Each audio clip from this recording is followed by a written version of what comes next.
साथियों नमस्कार। इस समय मैं दिल्ली में हूँ जंतर मंतर पे और सरकार बात करती है सनातन की, बात करती है कि सनातन की सरकार है, बात करती है कि सनातनियों को किसी भी प्रकार का कष्ट नहीं होगा। जंतर मंतर पे ठीक हमारे पीछे आप देख रहे होंगे सनातनी धर्म के लोग भी अनशन पे बैठे हुए, इनसे बात करने की कोशिश करेंगे। डबल इंजन की सरकार है, अगर आए दिन घटनाएं हो रही हैं, आए दिन आपने देखा ही होगा एक नया मामला खत्म ही नहीं हो रहा है तब तक दूसरा मामला आ जा रहा है। लोग क्या भगत सिंह नहीं बनेंगे तो क्या बनेंगे। मैं किसी को उकसा नहीं रहा हूँ, सच्चाई बता रहा हूँ। अगर युवा ऐसे कब तक धरने पे रहेंगे। युवा 20 दिन हो गया पढ़ाई लिखाई छोड़कर लोग यहाँ बैठे हुए हैं, उनकी पढ़ाई बर्बाद हो रही है। कभी दिल्ली में अनशन, कभी लखनऊ में अनशन, तो अनशन पे अनशन होता जा रहा है। ऐसे देश नहीं चलेगा। लोग कहते हैं कि देश आजाद हो गया है। 26 जनवरी सन 1950 को देश आजाद हुआ था, यही आजादी का हिस्सा है। यही देश आजाद हुआ है, यही देश आजाद होता है। लोग रोज अनशन हो रहा है, रोज भूख हड़ताल हो रहा है। क्या ऐसे ही देश चलेगा सिस्टर? ऐसे तो नहीं चल सकता है। कब तक चलेगा ऐसे? ऐसे तो नहीं चलेगा, चेंज करना पड़ेगा। आप लोगों की पुकार कोई नहीं सुन रहा है, गवर्नमेंट तो नहीं सुन रहा है। जिस तरह से पढ़े लिखे साइंटिस्ट को, एक एजुकेटेड पर्सन को बोलिया बिस्तर में बांध के ले जाया जाएगा, ये कहाँ तक सही है? मैं सरकार से पूछना चाहता हूँ, वर्तमान सरकार से पूछना चाहता हूँ, चिल्ला चिल्ला के पूछना चाहता हूँ। है कोई जवाब देगा मेरे सवालों का? कोई पढ़ा लिखा युवा दे सकता है मेरे सवालों का जवाब?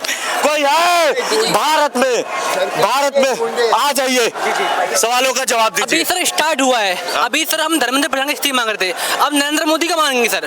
पूरी बीजेपी जैसे वो जली थी, श्रीलंका जली थी, ऐसी इनकी पार्टी जलेगी पूरी तरीके से। राख कर देंगे पार्टी को, माटी मिला देंगे। ध्यान रखें, इनने युवाओं के साथ गलत किया है। अब बताइए वहाँ आदमी भूखा पड़ा है, वो उसे उठा के ले गए। बात करनी चाहिए आप लोगों को, बात करो उससे आगे स्थिति मांगे उसको निकल नहीं। एक कहाँ का अधिकार है व्यक्ति को इस तरह से उठाना कहाँ तक सही है? के लोग वहाँ पर नारे लगाए थे, वहाँ पर अरस के लोग वहाँ पर आए गुंडागिरी दिखा रहे थे यहाँ पर आकर। आप गुंडों को सही गलत नहीं सिखा सकते। आप सरकार बोल के गलती कर रहे हो। सरकार गुंडा है, ये गुंडागर्दी है। जहाँ पे उठा के ले जाना जबरदस्ती, उसको सरकार का काम नहीं बोलना। क्यों ले अधिकार क्या था ले जाने का? अरे तुम सरकार बड़े-बड़े दावे करती है कि कुछ नहीं करती, कुछ नहीं सर, गुंडों की सरकार है सर जी। राम का नाम लेकर गुंडागिरी करती है जी, भगवान राम का नाम लेकर जो लोग, ठीक है सर, यूज क्या राम के लोगों ने। अब कुछ लोग पता है, आप इतने लोग मेरे सवालों का जवाब दीजिए कि एजुकेटेड पर्सन को इस तरह से उठा कर ले जाना कहाँ तक सही है? मेरे सवालों का जवाब दीजिए। एक पढ़े लिखे युवा को युवा जाग चुका है, अब युवा जाग चुका है। अभी तो इस्तीफे की मांग की है धर्मेंद्र प्रधान की, अब बीजेपी की मांग की जाएगी। इस्तीफा दे बीजेपी के जो प्रधानमंत्री है नरेंद्र मोदी, सरकार भी इस्तीफा दे। हाँ बिल्कुल देना पड़ेगा उसे, देना सरकार भी इस्तीफा देगी। सरकार नहीं चाहिए, नहीं चाहिए, बिल्कुल नहीं चाहिए, अभी नहीं चाहिए।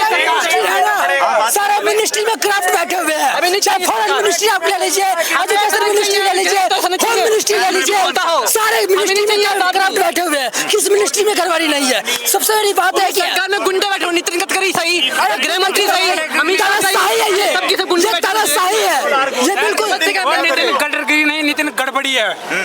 उन्होंने वो राघव चड्डा उसने कर दिया सड़कों पर खड्डा। सीधी सी बात है, ये देश कोई हाथों में तिरंगा लेकर, कोई हाथों में कुछ राम झंडा लेकर, ये क्या हो रहा है? देश के पीएम मोदी जी, मैं आपसे सवाल कर रहा हूँ, ये क्या हो रहा है? ये कब तक चलेगा बताइए? मैं बताना चाहता हूँ, मोदी जी जिस सर्कस के मदारी हैं, हम सर्कस के बंदर नहीं हैं। बंदर वो हैं जो उनको कहे चल रहे हैं। बेहद दुखद है, मैं बार बार चिल्ला के दिखा रहा हूँ। मेरे पीछे देख लीजिए कितने युवा अपना काम छोड़कर, अपना रोजगार छोड़कर यहाँ खड़े हुए हैं। कोई सुनने वाला नहीं है। ये कब तक चलेगा? कब तक चलेगा? मैं सरकार से ही सवाल पूछ रहा हूँ, किसी और से नहीं पूछ रहा हूँ। सनातनियों की सरकार है ना, देख लीजिए, मैं ऑन कैमरा दिखा रहा हूँ। चाचा आ जाइए महाराज जी, आपसे बात करने की कोशिश करूंगा। ये सनातनियों की सरकार है ना, सरकार बड़े बड़े दावे करती है, बड़े बड़े दावे करती है। बाबा आपका नाम क्या पड़ेगा? रविंद्र सिंह चौहान। कब से आप अनशन पे बैठे हुए हैं? एक हफ्ता ज्यादा होगा। एक हफ्ते से ज्यादा हो गया। कुछ खाए पिए हैं? हाँ कुछ होता रहता है। महाराज जी आप भी बैठ जाइए। ऐसे कब तक होता रहेगा? आज दिल्ली में अनशन, कल लखनऊ में अनशन, कल गाजीपुर में अनशन, कहीं बिहार में अनशन, कोई सुनने वाला नहीं है आप लोगों की।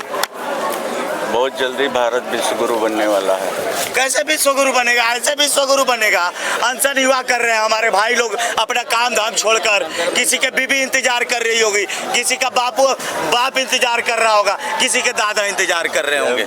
मोदी और अमित शाह के लाल किले पर बहुत जल्दी गाड़क है। लाल किले पे? और क्या महाराज जी, आप कुछ कहना चाहेंगे? देखिए, देश में अभी आपके माइक के सामने बोल रहा हूँ मैं, एक जिम्मेदार ये देश का नागरिक होकर मैं बोल रहा हूँ कि देश में बहुत कुछ गलत हो रहा है। कैसे गलत हो रहा है? देखिए भाई, सामने वाला बंदा जो राष्ट्र का एक विधाता है अभी नौजवाना का, मतलब वांचुक सर, और उनको ऐसे कुत्ते के जैसा रहने के, वो अपराधी था, बहुत बड़ा अपराधी था, तो उनको लपेट के हमारे सामने उठा के ऐसा फेंक दिया कि मौजूद थे। देखिए, सनातनी की बात है, सरकार से पूछना चाहता हूँ, आपका सनातनी बोल रहा है, आपका सनातनी कह रहा है कि इनके सामने, आंखों के सामने साइंटिस्ट को ले जाया जा रहा है। कितनी शर्मनाक घटना है, बताइए। पहली बात, देश में ऐसी शर्मनाक हमारे आंखों से देखी है आज तक। जो सरकार है वो गोरे लोग थे, वो भी थे, हिंसक नहीं थे। वो इन्होंने हमारे सामने वांचुक सर को चादर में कपड़े में लिपटा, हाँ, और वो मुर्दा रहता ना, जैसे एक खाना मरा हुआ आदमी रहता, उनको ऐसा फेंक दिया एम्बुलेंस में। यानी कि इसका मतलब है कि सरकार इतनी तानाशाह है, इतनी जुल्मी सरकार आज तक हमने कभी जिंदगी में देखे नहीं। तो ये विश्वगुरु की बात करते हैं, ये विश्वगुरु बनेगा, विश्वगुरु ऐसे ही बनेगा। इसीलिए सब एक साइंटिस्ट को, एक पढ़े लिखे व्यक्ति को इस तरह से ले जाया जाएगा। आप किसी भी कंट्री में जाओ, वहाँ खाली इंडिया का नाम बोले तो लोग थूकते नाम पे, ये इसकी गुरु, इसके और और ये ईश्वर गुरु में हर बात में चोरी करता है, हर बात में डकैती करता है, उसके बाद में फिर भी बोलता है सीना चोरी।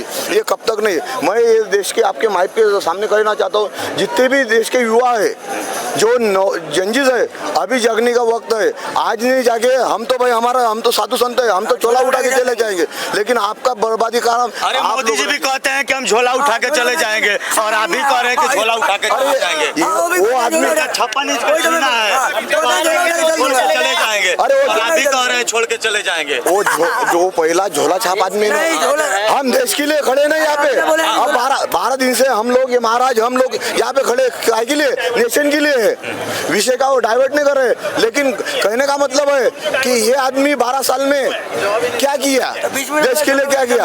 आज तक किसी बच्चे ने आपको माइक पे बोला कि हमें नौकरी चाहिए, कुछ हमें काम नहीं है, खाली हमारा अधिकार तो दे दो, जो हमारा नेशन का अधिकार है, शिक्षा, उसके लिए लोग प्रोटेस्ट कर रहे हैं और शांतिपूर्वक कर रहे हैं। इसमें किसी ने गाली गलौज किया। अच्छा महाराज जी, एक बात करेंगे, आए दिन अगर कोई आवाज उठाता है, उसको गोली मार दिया जाता है। अभी आपने देखा होगा भरत तिवारी के साथ क्या होता है बिहार में।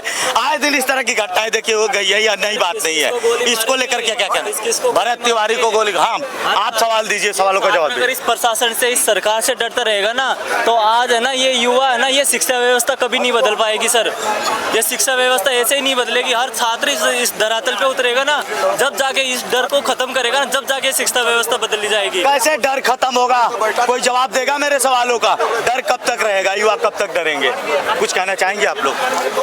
मेरे सवालों का जवाब है आपके पास? डरना जब खत्म हो रहा है, कम हो रहा है, तभी आई थिंक ये प्रोटेस्ट हो रही है।